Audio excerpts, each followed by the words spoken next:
Hi everyone, this is Jim. Welcome to this Blitz chess postmortem, a postmortem of my Blitz game number 329. I was white here and kicked off with knight f3, trying to get into a Reti, and my opponent plays d5. Other choices here are c5 or knight f6. I think knight f6 is what I usually play, kind of a waiting move, and checking out what white is doing, giving white another move to make his intentions clear. But d5 is a very principled way to respond. Second choice there. And after c4, which is the idea of the Reti, just counterattacking the center with the pawn, black pushed on with d4, the advanced variation.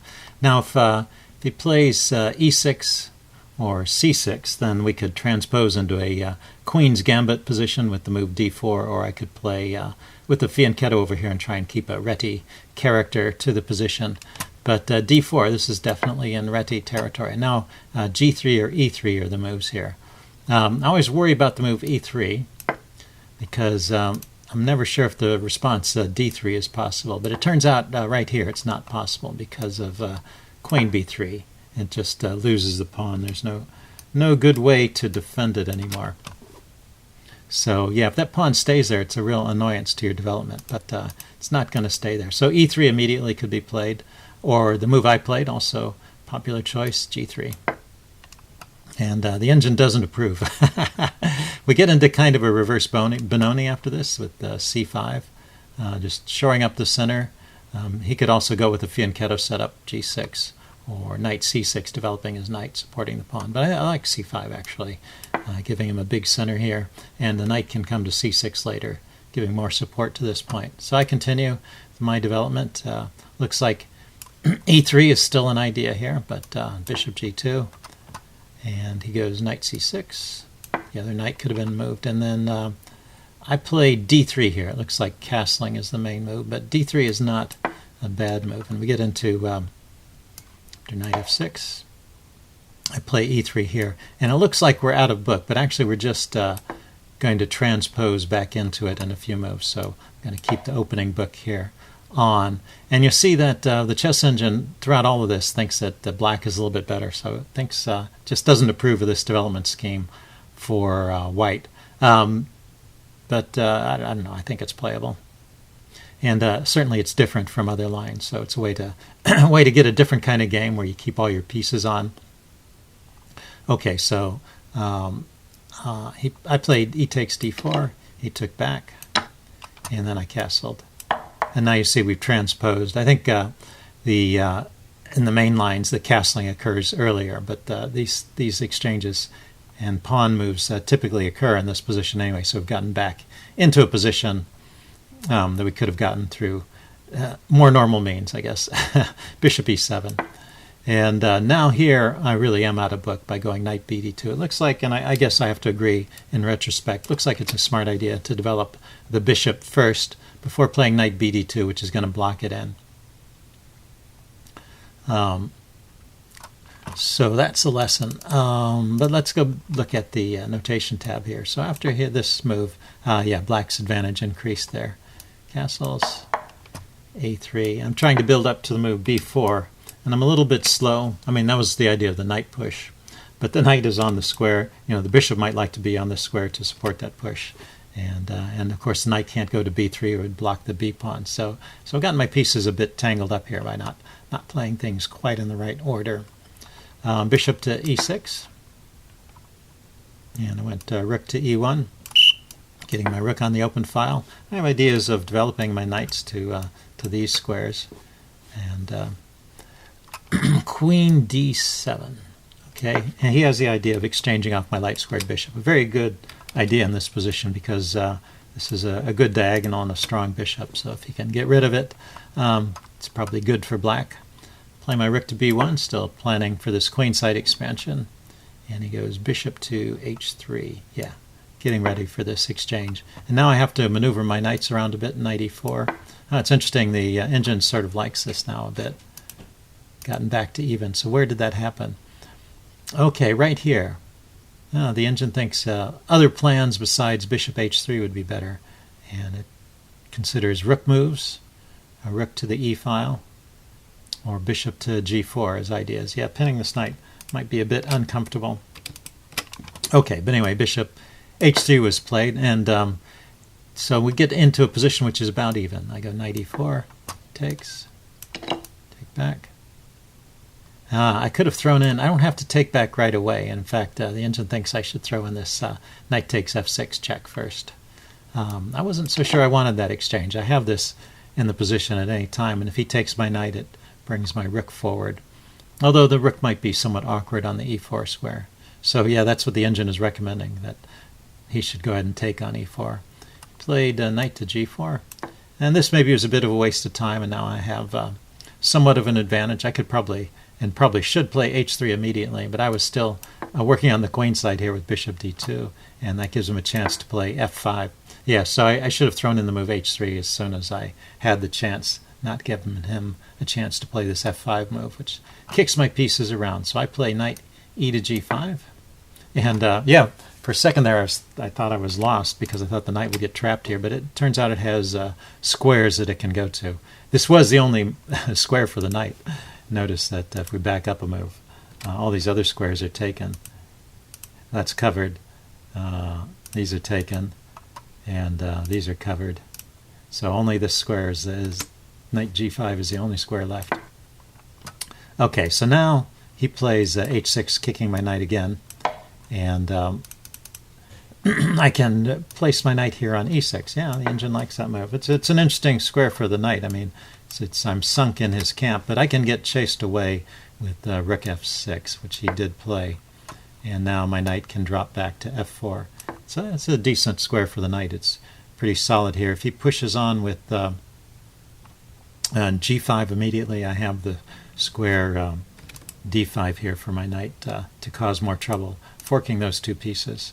So he doesn't play g5 immediately, but plays bishop to d6. Okay, yeah. Gets his bishop away from that fork, and gives me a tempo. I push on the queen side. Now the engine is approving of my position now. So yeah, this queen side expansion may be interesting. Plus this knight, I can chase this knight away and get a strong piece on the e5 square. So he took, I took back with the bishop. The engine liked taking with the pawn there, which is interesting. And then he played g5. Of course, if I had taken with the pawn, yeah, I would have a better response to this g5 move. And the bishop doesn't really have anywhere great to go, but I want to be back here and defending the b pawn anyway. And he plays b6 here. Yeah, and so right here, I actually have a winning advantage at this point. So b6 is a move that's a mistake. And if you saw the game, you know what happens after that. What could he play instead of b6? He could play rook e8. Okay, challenging my rook on the e file. Or he could play f4, pushing on over here and trying to create some activity. But it looks like rook e8 is the best response. Or c takes b4. Okay, so he played b6 and allowed me to play b5, and the problem is he's basically losing a piece by force at this point. The knight has to move. And after the knight moves, his other knight is trapped. That's what I didn't even notice this during the game. I wondered why he was giving up his knight, but the knight is completely trapped. Has nowhere to go. This square is covered. That was why chasing his knight away was important, because it had some defense from his knight on this square, but after that knight is chased away, this guy has nowhere to go. So he sacked. Oh, he played f4 first. He could have considered sacrificing on f2. I took his knight, and then he brings his knight into g6. So I should win the game from this point, but I make a mistake further on, so the game is not over. But so far, yeah, I'm happy with the outcome of the opening, I guess, and Black just got a little bit extended with his knight on g5 there. Okay, so the game continues, knight e5. I want to get rid of some material here. There is some dangerous attacking ideas with doubling the rooks and that kind of thing, opening up lines towards my king. So I do have to, I want to reduce some of the force around my king here and try and defend. And then in the end, my material advantage should win out. And he played, after rook takes e5, he played f takes g3. Yeah, I'm taking here. And I took back with the king. Now that was a mistake maybe. Leaves my king a bit exposed. Now the engine thinks it's okay, but I also considered the move f3. You know, it's interesting, you can just push that pawn up, and this guy is not going anywhere. You can gather him up at a later time, and it might be an easier square to defend, that f3 square. But I took with the king, which I thought was defending. But he can double his rooks on the f-file. He does that in a move. First he throws in queen b7, and I like this. Queen h1 is an interesting response. I could just put my queen on the diagonal opposing him. I blocked the diagonal off this way. Cancel it? I thought I played that right away. I played queen e2 first.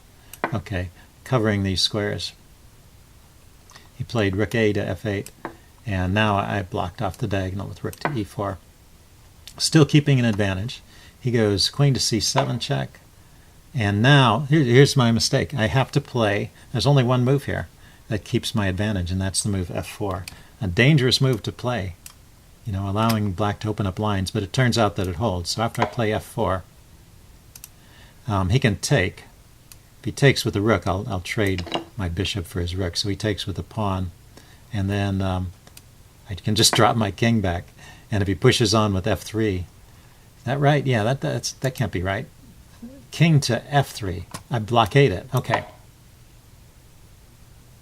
Okay, so that's interesting. He takes with the pawn, and I blockade it, and then I'm just holding this position. Looks kind of scary, but if it holds, it holds. Let's see, I've got 3 attackers, and he's got 3 defenders, so I can't win it immediately, but maybe I can maneuver my queen to this square, get a 4th attacker on the pawn, and just win it before he can do anything. Okay, so back up. If he doesn't take with a pawn, you know, if he tries to crash through with the rook, looks like this is just not going to accomplish anything. I will take. He keeps taking with pieces. If I just take, it was suggesting rook e8 check there, but if I just continue taking, you know, I end up a piece up, and yeah, he's just got a queen attacking, and it's not enough. So king to h3 holds on to everything, and I'm just a rook up, and I'm going to be bringing my rook to the f-file and winning that way. Okay, so the move f4 right here would win in this position, or would maintain my edge. I was winning all along. But this move loses, king g2, and he immediately spots the idea, takes. I'd seen this far, and I didn't notice until too late that he has this check. And this is just winning a piece. First of all, there's a skewer here threatening my bishop. And if I move to defend my bishop, then he can check me here, and I have to get out of the way. There's only one move, and he can take my rook. So queen against rook and bishop, and it looks like the queen is going to be able to mop up my pawns. I can't really hold on to everything here. So, I mean, normally queen against rook and bishop isn't too lopsided, but he's already got 1 pawn advantage, and he can pick up some more. So that would be winning. So anyway, I didn't play my rook there. I played my rook up. I actually didn't even notice that my bishop was hanging. And I'm not sure what he was thinking here. If he was, if he didn't notice this, or if he was still trying to win the rook. But he played the move queen h3 instead of taking the bishop. So taking the bishop would win. And so his blunder, after my blunder, his blunder was queen h3 check. So I went to f3. Yeah, he went to h3, and so now I can escape because my king has this route, which gets me behind the bishop and protects the rook.